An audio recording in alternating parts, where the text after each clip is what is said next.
Mathioli Charanam, Jayanandalala, everybody. Today's topic is about Agastiyar Muni. Agastiyar Muni is, you would have heard his name so many times, but we're going to go into the roots always, as always, right? We'll go to the roots and see where he came from. And seems like he was living forever because we see his footprints in Ramayana, Mahabharata. So he's been there. He's in all our Puranas. You see his presence. It's like he's living forever. And even today, a lot of siddhars have had encounters with him. So who have, of course, taken him as their guru. They have had his darshan. So it's like he's immortal and he's always there. He's the guru for all siddhars. Siddha medication, the Siddha medicine. He was the source for it. So let's get into all the details. He's the most renowned sage in Hinduism. And he had a role to play in many, many significant events. When you see our history, he had so many roles to play in it. Whether it is bringing Kaveri from the north in his Kamandalu, and we know the story. We have gone in detail. We have gone through the story in our Srirangam session. So you should watch the Srirangam session for this, where I've spoken in detail about this. And also, I think I've mentioned it when I was talking about the Vikatar, um, the characteristic of Lord Ganesha, where he tricks Agastiyar and topples the Kamandalu so that the river flows, and that is from Tale Kaveri. So there is so many things he's involved in, Sage Agastya. And also he's giving us the Vaidyam, the Siddha Vaidyam. And he could also do unimaginable things. It's unimaginable things that no Rishi has done, that Agastya has done. So he was extremely powerful, and we can't comprehend his power. That's how powerful he was. And the funny part is, in our Puranas, they explain Agastya, saying that he is as small as your thumb. So you can imagine. Why they say that is because he was short. But the size doesn't matter here. He was small as the thumb, but most powerful. He was short, stout, not like other Rishi Munis that were always explained with those beautiful adjectives, you know. All the Rishis were very um, tall, well built. They they never had a paunch. And so the opposite goes for Agastya Muni, who had a paunch, was round, was stout, short, and of course the usual sage beard and long hair. Very small figured, you know, but so powerful that you cannot even imagine. How did he attain all this power? Because of his rigorous penance to Lord Shiva. He had done this severe penance that you cannot even imagine. And he attained so much power. And Lord Shiva is so kind, he will just give. If he is pleased, he gives. And this Muni, of course, was not like any asura who used those boons, or he never asked. Let me be very clear. Whatever he attained from Lord Shiva after all the penance was attained because the Lord gave it to him with love. He did not ask for any of those powers that he possessed. He was the guru of all siddhas. Lord Murugan handed him the Siddha Vaidyam. So we always think of Lord Muruga when we are sick, when we are ill, whether it is physical, mental, emotional, everything is Lord Murugan. He is the Siddhar of all Siddhars, the Lord, the doctor of all the lords. So that Vaidyam, he got it from the doctor itself. First was given to Agastiyar. See, that is a blessing, right? So he got that first, and then he gave it to other Rishi Munis.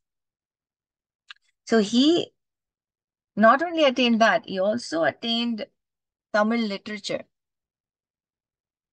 So the Tamil literature was given to him by Lord Shiva and Lord Murugan. So they were mostly the deities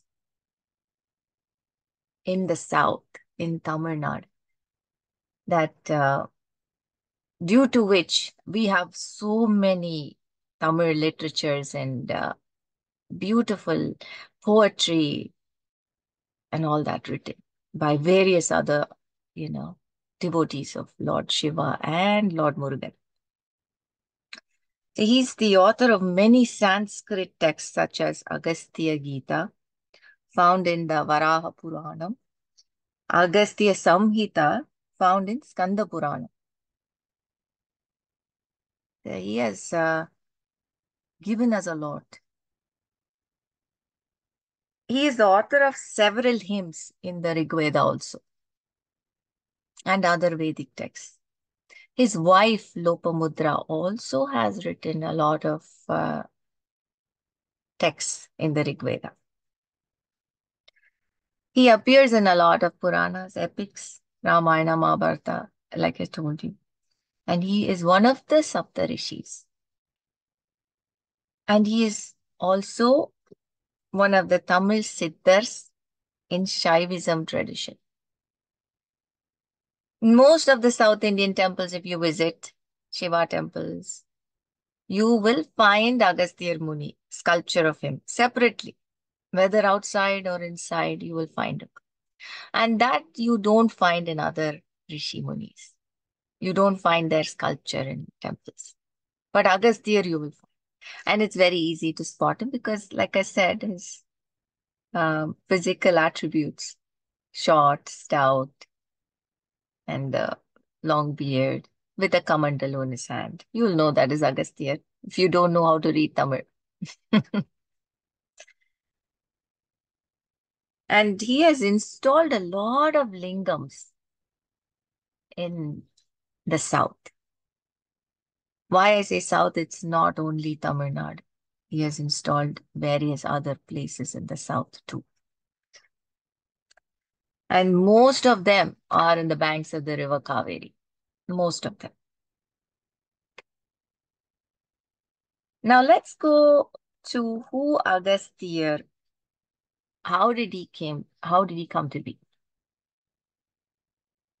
Agastya was born in a earthen pot. It's kind of like a test tube baby nowadays. So the pot was the womb in which he was born. His father was Mitra and Varuna. Mitra is the god of honesty, harmony, and friendship. Mitra. We say that, right? In Sanskrit, Mitra means friend. So he's the god of honesty, friendship. You know where that comes from. And he's associated with the morning sun. Varuna Is the god of the sea and the ocean, rain. He controls the rain and the clouds, king of waters. And these two are always seen together. Mitra and Varuna are always seen together. They are the fathers of Agastya Muni and sage Vasishta. Even Vasishta was born in the earthen pot. So they both are brothers. They both were born together. Vasishta's second life, this is. So I don't want to go into details about Vasishta because we're talking about Agastya. Let's stick to Agastya. They were born together. Now, Agastya later married Lopamudra. It was not easy. He wanted to be single, but then the Lord made it very clear that he has to marry. So now he was thinking, there is no person who is eligible to marry him because he's always wandering. He's a Muni. He does not have a proper house or anything.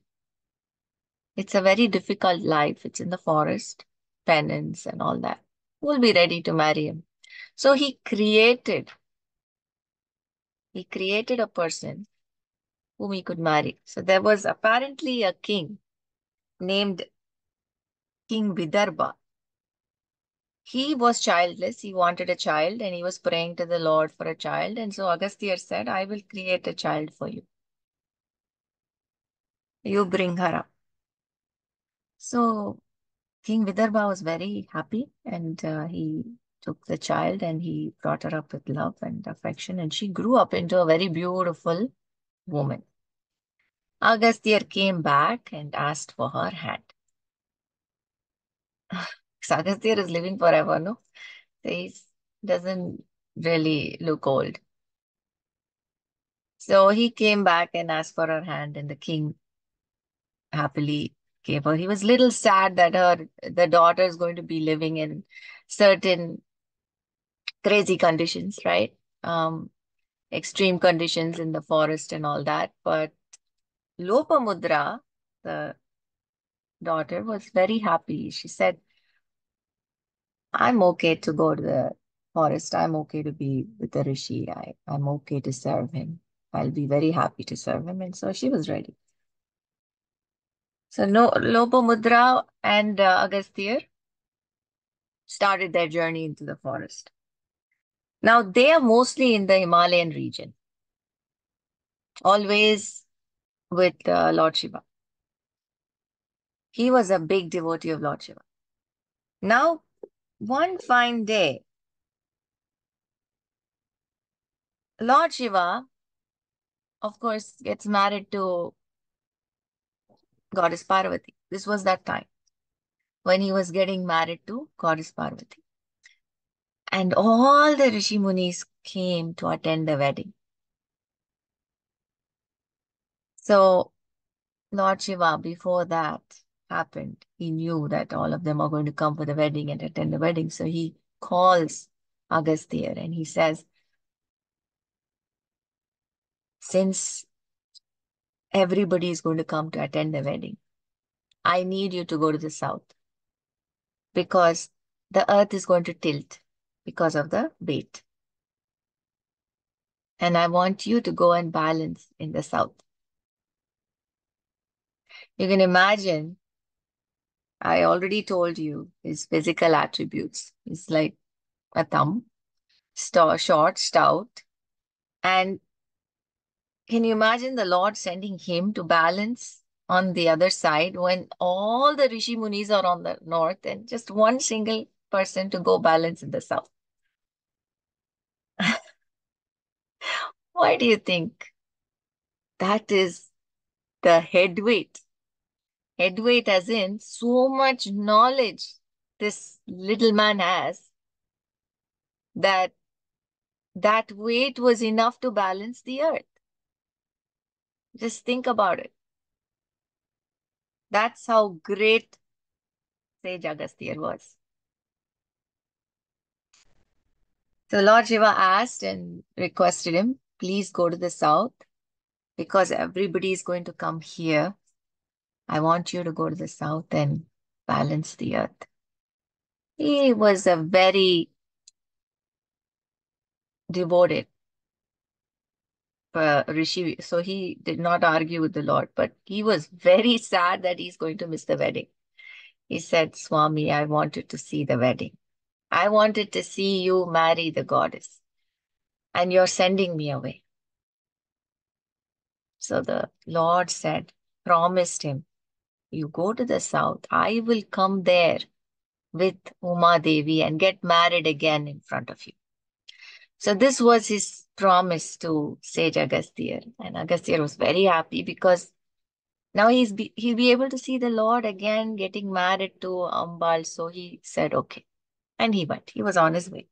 There's a lot of planning involved sending him to the south. Now he also gave him that kamandalu with Kaveri in it. Remember? So on the way you can, release it where you feel, he says to Agastya. Giving him that kamandalu, he says, carry on. Meanwhile, let's rewind a little back.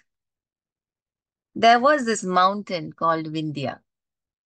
Vindhya Mountains is still there. Okay, it's in the middle. So it stretches from Gujarat in the west to east, Bihar. So this mountain was obviously there, and what happened was Sage Narada was strolling by. Whenever Sage Narada comes by, there is a reason. So he is like pinching the little baby, to make it cry.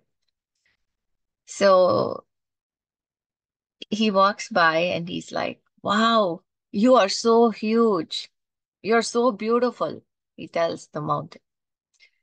The mountain is very happy to hear it. He likes that, praise.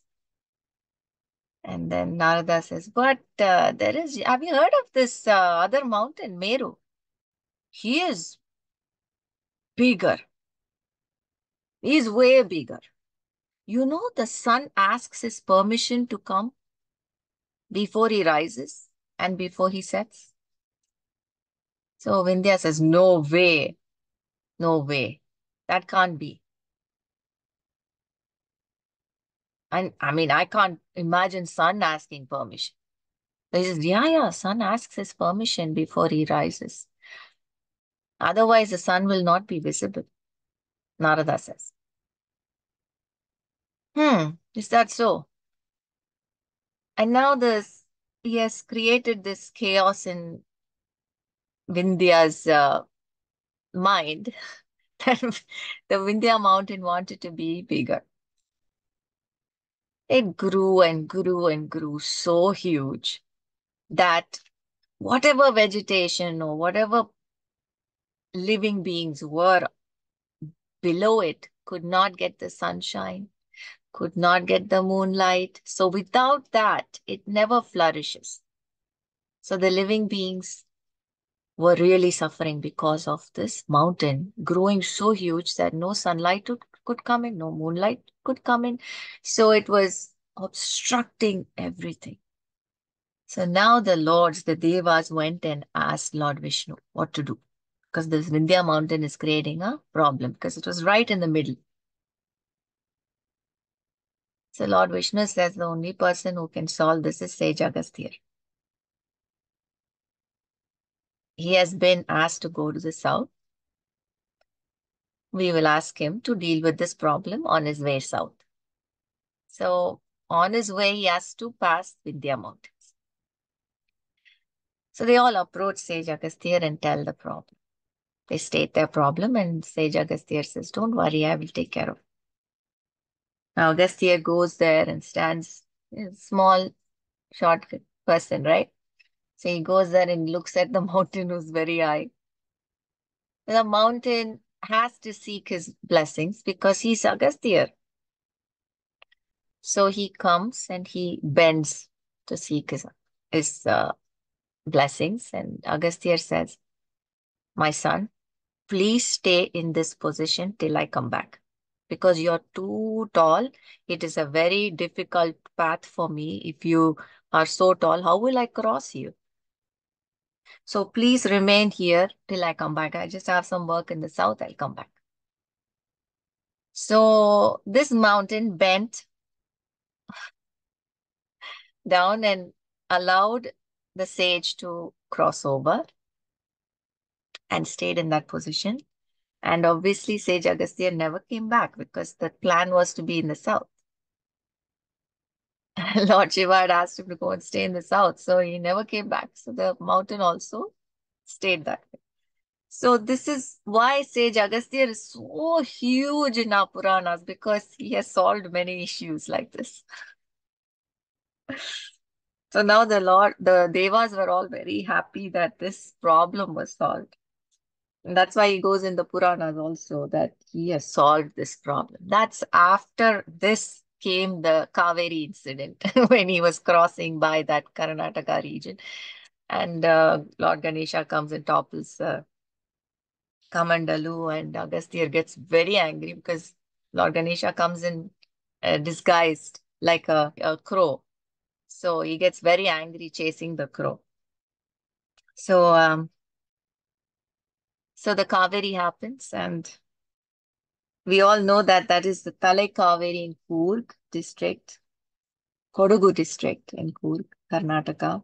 It flows all the way south, coming to Tamil Nadu, and then enters the Bay of Bengal. So that is its path. Now, while he solved these problems, he gave us the Kaveri also. See how many incidences has Agastiyar's name etched on it, right? So when we go through history, you will see his name, penned for every situation. So many crucial events, significant events. It's not a small event. The Vindhya mountain getting smaller, and the Kaveri for us. He's the only one who could bring it in his Kamandalu. That much of power he had, the whole river in his Kamandalu. Now, there were two asuras at that time when he was traveling. There were two asuras who hated Brahmins, and so they were targeting them. And Vathapi and Ilvala. These were the two asuras. They were brothers. And Vathapi has the ability to transform himself into anything. That was his ability. And Ilvala had the ability to bring back anyone back to life. So these two had these boons that they have, of course, they have earned it.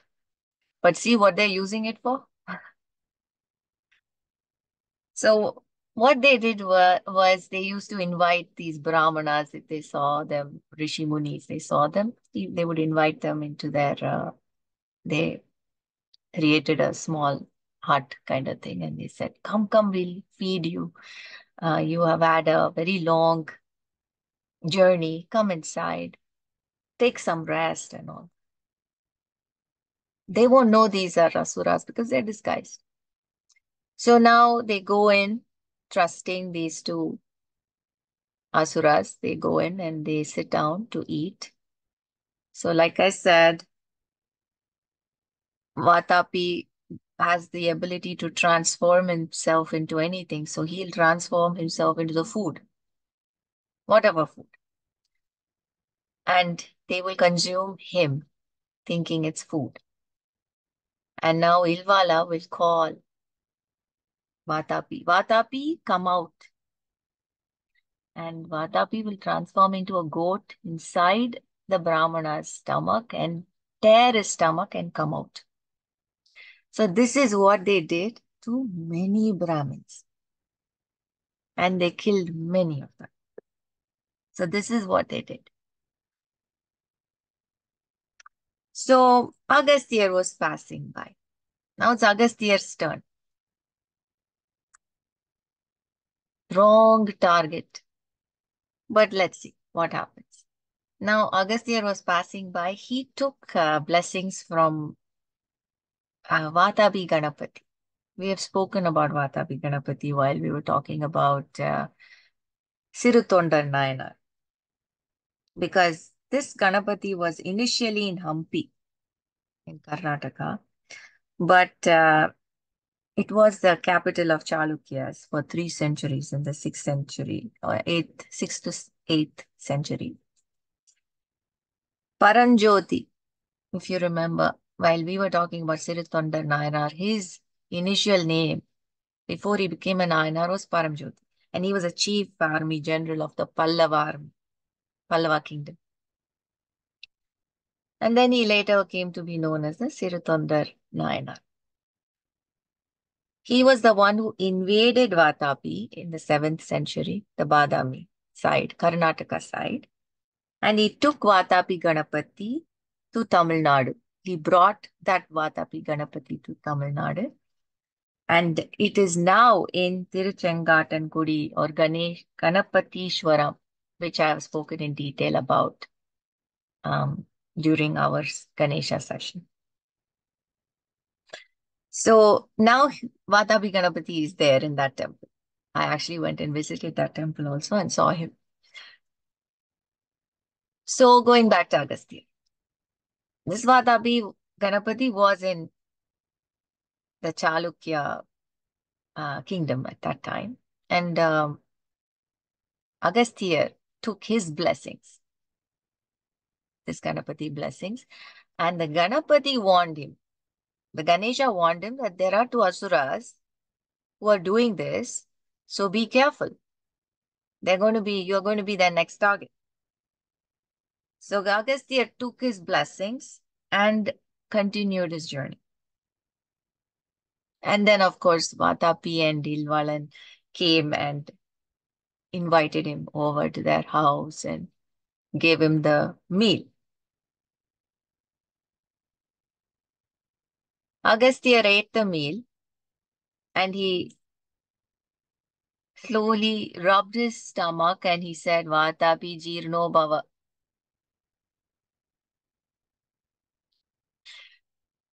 And then Ilvala started calling, Vathapi, come out. Vathapi, come out. No one is coming out.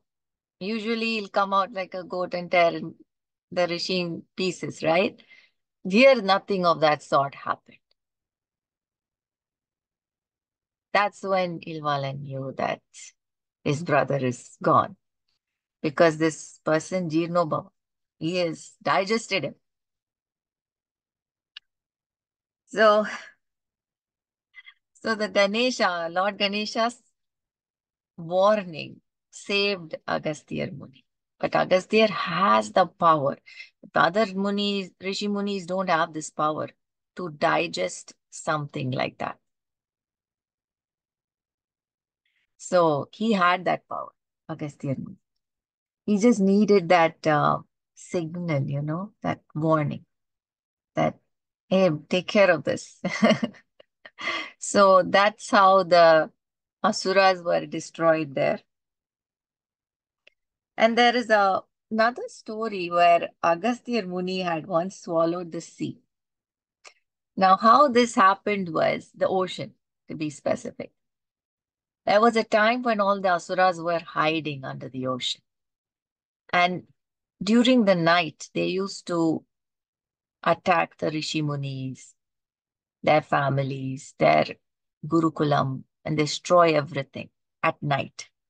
And no one knew where they were hiding. So the Devas did not know where they were hiding to actually attack them or stop them.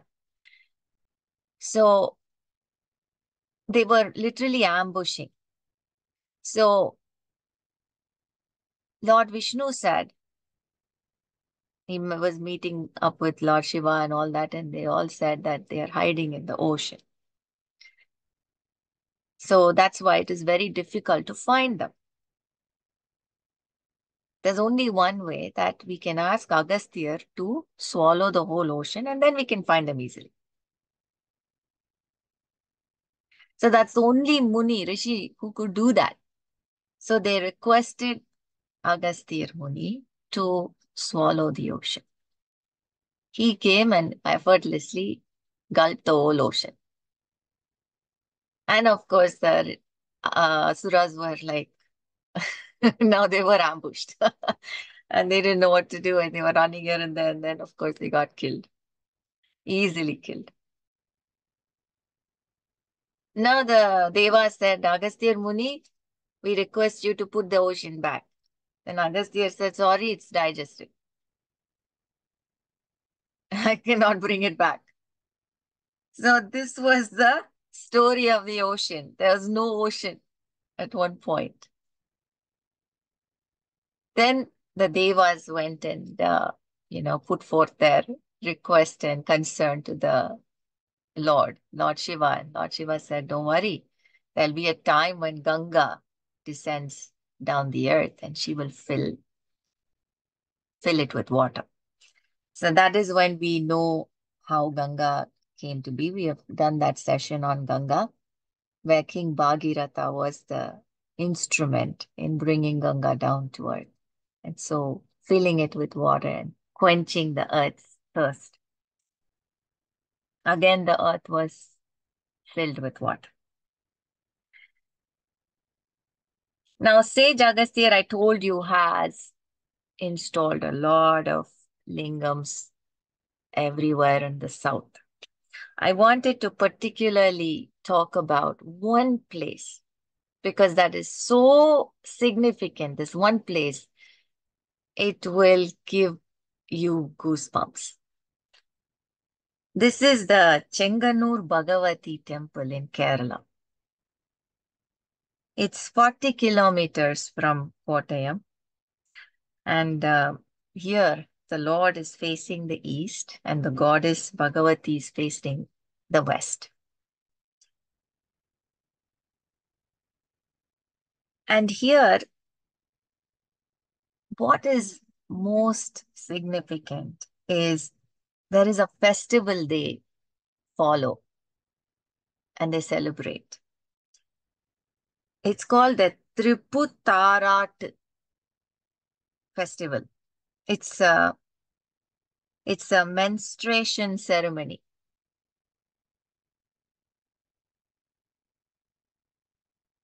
So much taboo in that, right? In that word itself. Here, the goddess menstruates. So I'll go into detail. Now, the Lord had promised Sage Agastya, right, that he will come down and get married again in front of him. So the Lord and Uma Devi come here. Sage Agastya is here in this place, Chengannur, and they come down here to have another wedding. So when they come here, immediately the goddess gets her periods. And what do? They don't run away and all. All the gods instead celebrate. It's a big celebration for 4 days. There's Nadaswaram and Mridangam and all the drums, and it's a huge celebration. And that is how it is celebrated in Chengannur for 4 days. And then this is how they celebrate the goddess's menstruation. Now, how later on, let's see what happens. This land is lost. It's forgotten. Okay, this is what happened in the history Puranas, but later on the land is lost and everything is forgotten. Pralayam happens and everything was submerged. Then Parashurama comes and established an agraharam here in the same spot where all this happened years ago. Parashurama comes and establishes an agrahar. At that time, a tribal woman is trying to sharpen her sword in a rock. Suddenly, she sees blood oozing out of that rock. And she runs and she, tells the people around her, and the Brahmins were called. And then they found that it had a lingam there. A Shiva Lingam was there. So they decided to build a temple for it. Now they asked the great craftsmen, woodwork, Perundachan, to make a statue of the goddess because only the lingam is there, the goddess is missing. So they said, let's make a statue of the goddess and keep both of them there. He agreed. The craftsman agreed and he has gone back home. That night, Lord Shiva comes in his dream and he says, you don't have to make any idol. There is an idol already. You dig for it. It is at the northeast corner of the temple. So you dig and you will find her, he says, Lord Shiva. So they do that. They go and find it. They find an idol of Ambal in the northeast corner and they install her in the temple and Kumbhabhishekam happens and it's a grand event. So this is how the temple comes back after the Pralayam, after this initial story of Lord Shiva really coming here and all that happening. This is the next event. One day when the priest opens the door, I mean, it's going, daily affairs are happening in the temple, everything is happening. But one day when the priest opens the door for his daily puja in the morning, he notices that the goddess's cloth is stained in blood under her waist. Now it's a peculiar thing, right?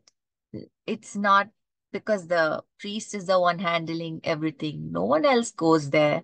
So it's not something normal. So he gets a little suspicious. So he brings that cloth and he shows it to the ladies of the priest family. They call them the Vanchi Purathu Madam. So the ladies of that Vanchi Purathu Madam were asked to inspect this. All of them confirmed that the goddess was menstruating. So that came as a shock to everyone.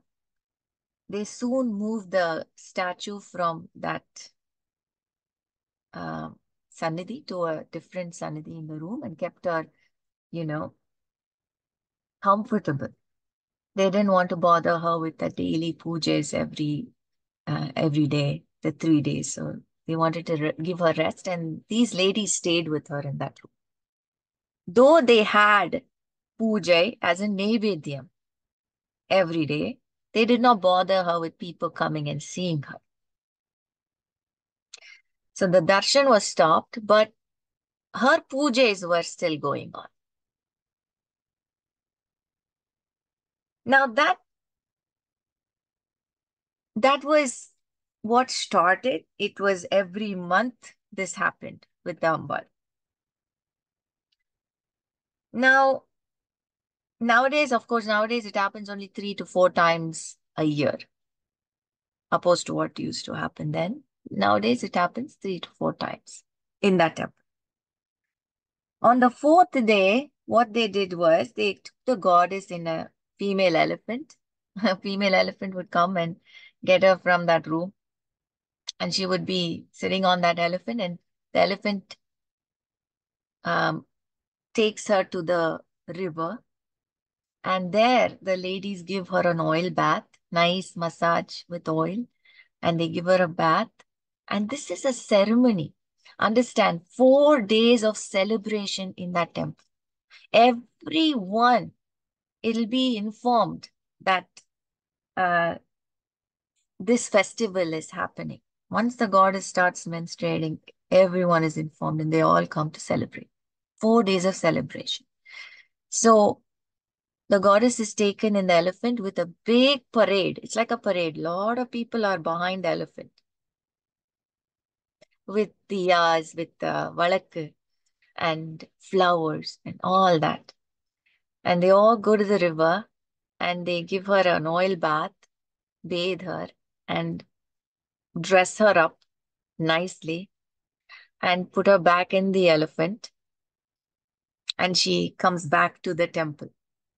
Over there, Lord Shiva is all decked up and waiting for his beloved. So he's also on another elephant and waiting for her while she enters the temple. This is a beautiful festival that happens. It's just, you have to see it to really enjoy this. I mean, even listening to it is so beautiful, right? You can imagine when it's happening in front of you. Now, while this is going on, the Peruntachen has a dream again. The Lord tells him that the temple will catch fire soon. So why don't you make another Panchaloham idol of the Ambal, of the Bhagavathi, and hide it under the river, under the rocks in the river? So Perandajan, of course, follows the Lord's orders and he makes another idol of the Bhagavathi. And as the Lord suggested, he hides it in the river under the rock. Just as the Lord said, we during that time we had a lot of invasions, a lot of issues with invaders. They came and destroyed the temple at one time. There was a fire and everything was burnt. But the Shivalingam, nothing happened because it was Swayambhu and, it was, it is not, it cannot be destroyed. The Lingam was still there, but the goddess idol was destroyed. So the temple came under the control of the Travancore kings then. The head of the temple wanted to make an idol of the goddess. So, of course, the Lord has to tell that person, right, that there is already an idol. So he comes in the dream and he informs them that, hey, you don't have to do other idol. She's there in the river under the rock. So you see how these things are. I've always said the temple is something that only if the Lord allows, it will happen.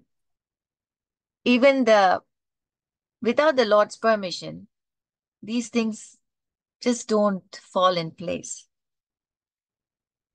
Now, because Lord said that the idol is there in the river, under the rocks, these people searched every inch of the river. They couldn't find the idol. Now, they are not able to make another idol because the Lord said no. So they were just praying that they find the idol. Now, suddenly after a while, there was a group of fishermen. They were, going about their usual business when they suddenly got hold of this idol. Their net caught it and they got hold of the idol.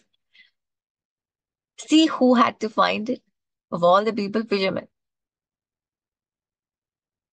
So they brought the Bhagavathi to the priests. And guess what day that was? It was Shivaratri. So they got the Bhagavathi's idol on that day, Shivaratri day. And it was a very joyous moment. Even now on Shivaratri, the fishermen folk of that um, region, Karunagapalli is what it's called.